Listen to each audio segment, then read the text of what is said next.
سلطان صلاح الدین ایوبی کی کہانی اسلامی تاریخ میں ایک ایسی داستان ہے جو حوصلہ، ایمان، بہادری اور عدل و انصاف کا نمونہ ہے۔ ان کی زندگی کے مختلف پہلوؤں نے مسلمانوں کو ہر دور میں متاثر کیا۔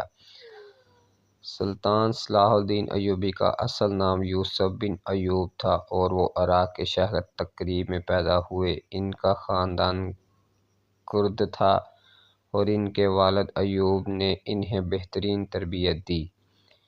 ابتدا میں انہوں نے فوجی تربیت حاصل کی اور جلد ہی اپنی غیر معمولی صلاحیتوں کی وجہ سے نور الدین زندگی کی فوج میں شامل ہو گئے۔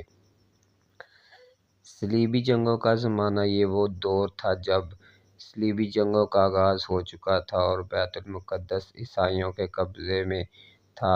صلاح الدین ایوبی نے نور الدین زنگی کے حکم پر فوج میں مختلف عہدوں پر خدمات سر انجام دیں اور رفتہ رفتہ ان کی مہارتیں کھل کر سامنے آئیں۔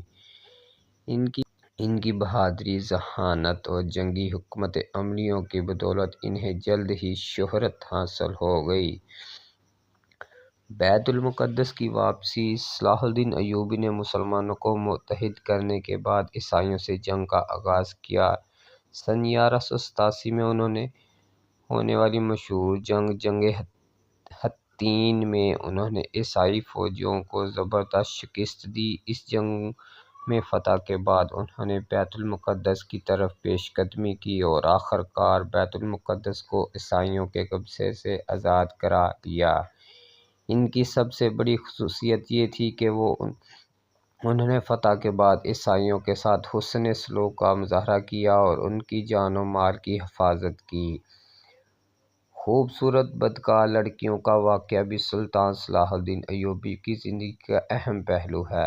کہا جاتا ہے کہ سلطان صلاح الدین ایوبی کے دور میں کچھ حسین عورتیں ان کے لشکر میں بھیجی گئیں تاکہ انہیں بہکایا جا سکے۔ یہ عورتیں اپنی خوبصورتی اور چالاکی سے مشہور تھیں اور انہیں صلاح الدین کے ایمان کو کمزور کرنے کے لیے بھیجا گیا تھا، لیکن صلاح الدین ایوبی نے نہ صرف ان کی چالاکیوں کو ناکام بنا دیا بلکہ انہیں اسلام کے اعلیٰ اخلاق اور اصولوں سے متاثر کر کے ان کے دلوں کو بدل دیا۔ یہ واقعہ اسلامی اخلاق اور تقویٰ کی بہترین مثال ہے۔